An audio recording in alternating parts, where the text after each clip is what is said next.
Hello and welcome. The current financial bailout plans of the United States and Europe could leave the global economy seriously crippled. At least that's how some analysts see it, worried that such heavy government intervention is a downward spiral.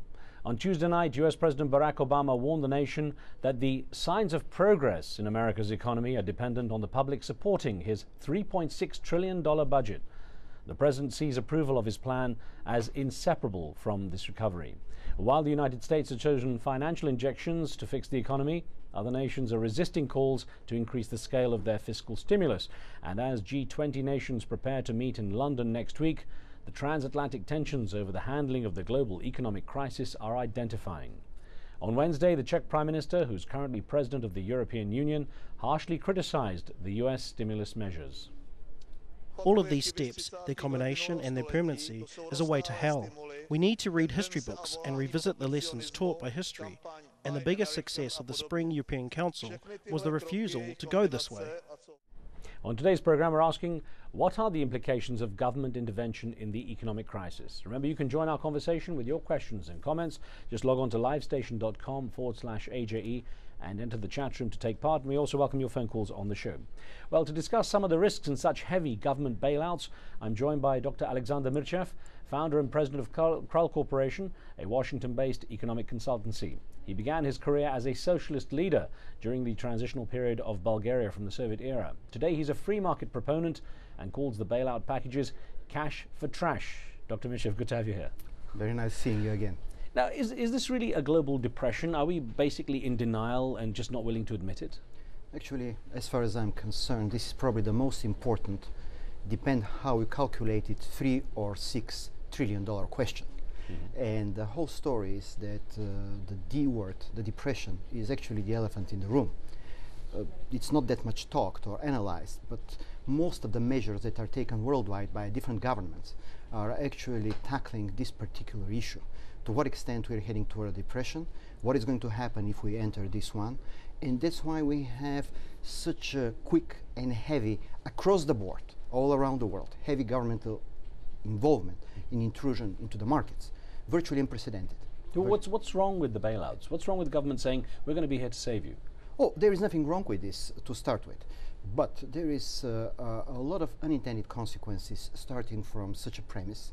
Second, it does not help, at least on a short term, for the markets to start functioning again, but rather is preventing them from functioning again, because there is numerous other procedures that could be utilized to reach the same effect.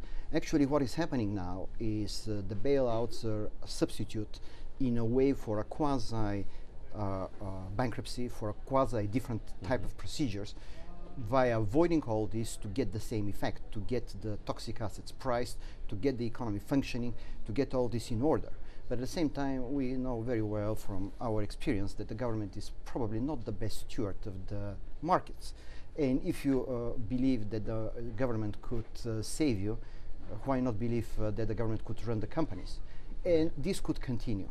But the most important question is a bunch of whys that are coming out of this bailout.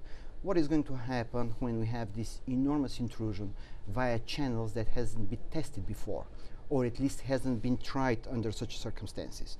What are going to be the unintended consequences of all this? What are going to be the intended consequences? How the financial markets are going to be crowded out? To what extent the government is going to become the preferred employer or the preferred contractor for all these services? I can't help then ask them, what are the alternatives? Now, let me for 2 minutes put you in the position of the President of the United States. What would you do? What would you do during that opportunity? I highly sympathize with President Obama. As most of us believe that he is an unusual man with unusual capabilities, and that he's in a very tough spot. And basically his goal now is to make good choices between a number of bad choices. I really don't see a good choice under the circumstances. What I would do if I were him, and I'm sure that he is doing it even though it shouldn't be on the front burner, rather on the back burner, is really to articulate a clear and comprehensive exit strategy from this government intervention that would on one hand provide a consistency and perspective to the measures taken. On the other hand, would provide a trust and confidence in the markets that basically the things are going to go in their natural way, instead of all the time expecting certain additional government fixing. I'm going to pick up on that in a second, but let's listen to what Barack Obama had to say just one night ago on his speech to the nation, trying to build some confidence. It's important to remember that this crisis didn't happen overnight, and it didn't result from any one action or decision. It took many years and many failures to lead us here, and it will take many months and many different solutions to lead us out. There are no quick fixes, and there are no silver bullets. That's why we've put in place a comprehensive strategy designed to attack this crisis on all fronts. It's a strategy to create jobs, to help responsible homeowners, to restart lending, and to grow our economy over the long term. And we're beginning to see signs of progress. Now, is the problem that people want a quick fix? I mean, everyone's put a lot of pressure on this man. As you say, you sympathize, but they want fixes overnight. Is that the issue? Exactly, but he used exactly the right words, as usual. He's put that there is no silver bullet, and there is none. And from my perspective, the most important issue is actually that the social contract between the Main Street, Wall Street, and the government has been broken, and he needs to fix it now. Simply because the Main Street was kind of relying on the Wall Street, that we don't know what exactly you're doing, we do not quite comprehend all the measures that you're taking, but basically we're entrusting with our money. And the Wall Street taken advantage of this, and the government was supposed to be the referee and basically the enforcer of the rules. And now the Main Street is not that happy with the involvement, obviously, and there is a good reason for that. But secondly, and probably most importantly, the system needs to be fixed before it's changed.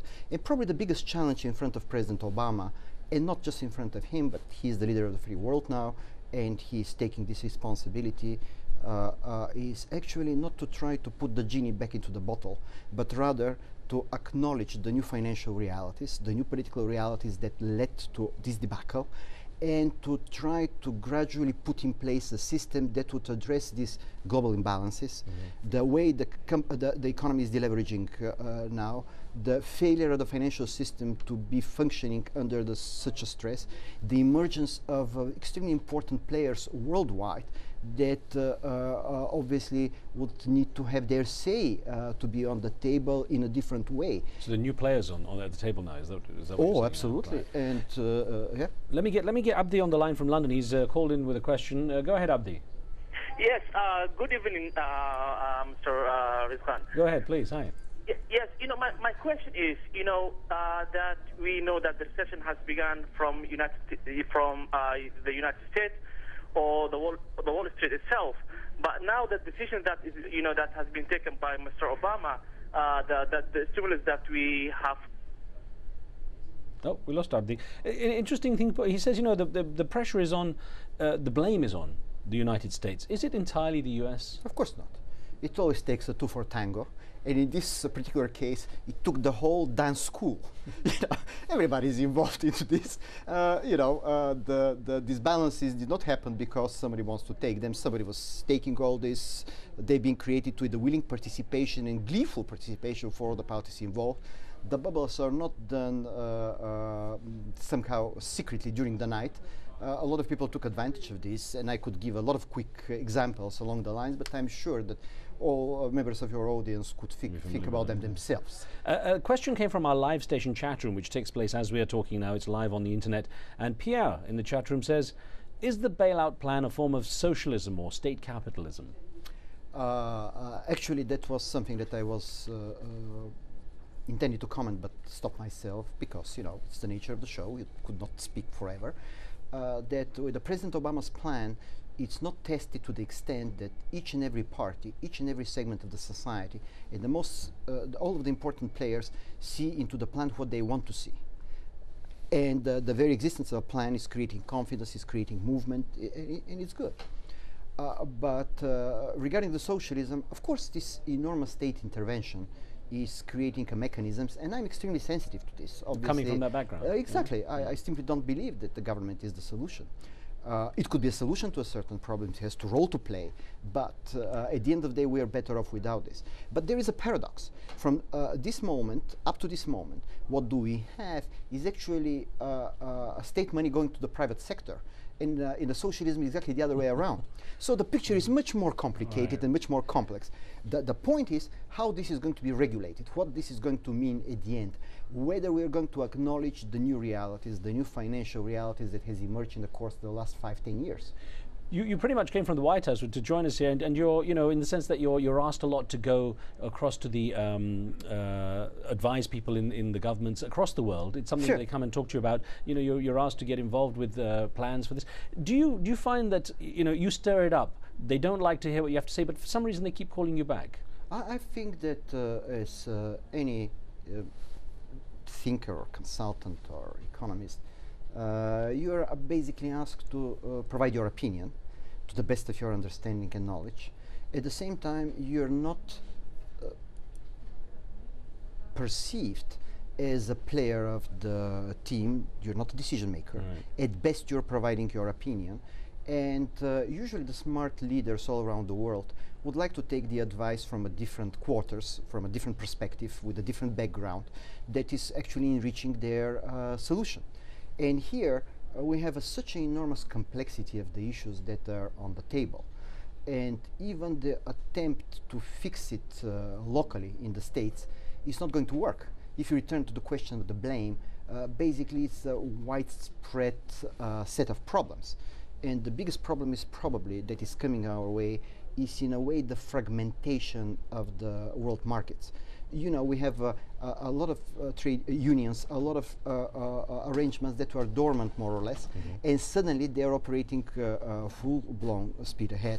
You have a lot of measures, save yourself kind of issues, and at the end of the day, their national economies are part of this, and they should be, and rightfully so. The leading politicians are looking into this, and that's how it goes. I'm going to ask you more about the potential consequences in a moment. We're going to take a short break here. We're back with Alexander Mirchev in just a moment. As we pause, let me remind you, you can join the conversation with your questions and comments by logging on to livestation.com and entering the chat room. You can see the debate taking place there now. We're also taking a poll in the chat room where we're asking, should governments bail out banks? Let us know what you think in that Live Station chat room poll. We'll be right back.